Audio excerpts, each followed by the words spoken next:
દર્શક મિત્રો, આજે અમે આવ્યા છીએ એક પ્રગતિશીલ ખેડૂત જે ડુંગળીની ખેતી કરી રહ્યા છે. તો ડુંગળીની અંદર એમને શું પ્રોબ્લેમ હતો અને એ પ્રોબ્લેમની અંદર સોલ્યુશન શાનાથી આવ્યું અને શું હતું એ ખેડૂતના મુખેથી જ આપણે વાત સાંભળીએ. તો આપણે પહેલાં ખેડૂત મિત્રનો પરિચય લઈએ. ખેડૂત મિત્ર, તમારું નામ શું છે ભાઈ? મારું નામ કાળુભાઈ. કાળુભાઈ પાતાભાઈ ભાદરકા. ભાદરકા, બરાબર છે. તમારું ગામ કયું લાગે? આ મોટા ઘાણા, તાલુકો તળાજા, જિલ્લો ભાવનગર જિલ્લો, બરાબર. હવે આ ખેડૂતનો પરિચય થઈ ગયો. હવે તમે ખેડૂત મિત્ર એ વાત મને કરો કે ભાઈ આ ડુંગળીની અંદર જે આપણે પાક જોઈ રહ્યા છીએ, તમારી ડુંગળી, બરાબર, આ તમારી ડુંગળી છે, એનો પાક છે. તો એની અંદર તમારે શું પ્રોબ્લેમ આવ્યો હતો? બાફિયો આવ્યો હતો એટલે સુકારો આવ્યો હતો. હા, તો એની અંદર તમે એ સુકારો આવ્યો ત્યારે પેલા એગ્રોની પ્રોડક્ટ લઈને વાપરતા? એગ્રોની દવા સાટી પકાય, મટ્યું નહીં. એટલે એના કેટલા વાર તમે સ્પ્રે કરેલા એગ્રોમાંથી? એગ્રોમાંથી 2 ફેરી કર્યા. 2 ફેરી. અને ખર્ચો પણ ઘણો કર્યો હશે? ખર્ચો કરી નાખ્યો.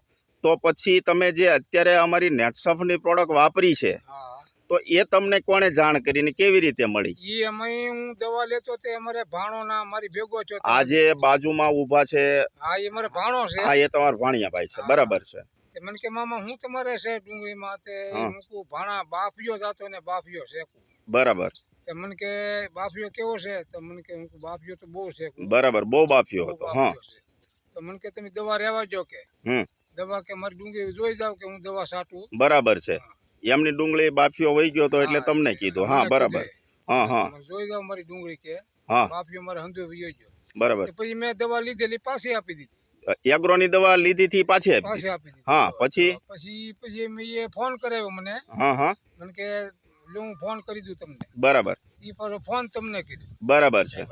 હા, સાહેબની જોડે વાત કરાવી. હા, પછી ત્યાંથી દવા તમે મંગાવી. તો તમે આની અંદર કઈ દવા વાપરી છે થોડીક દર્શક મિત્રોને બોટલ બતાવશો તો દર્શક મિત્રોને પણ જાણ થાય.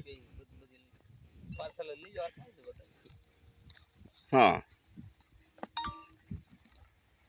દર્શક મિત્રો, ખેડૂત મિત્ર જે છે એ બતાવે છે કે ભાઈ તમે એની અંદર એક તો પેલી, હા, થોડીક આમ, હા, બાયો 99.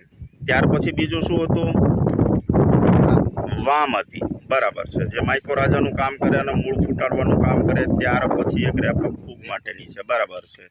ત્યાર પછી વિકાસ માટે અને ગ્રોથ માટેની સ્ટીમરીચ છે, બરાબર છે. તો આ 4 પ્રોડક્ટ તમે પિયતમાં યુઝ કર્યો કે છંટકાવ કર્યા હતા?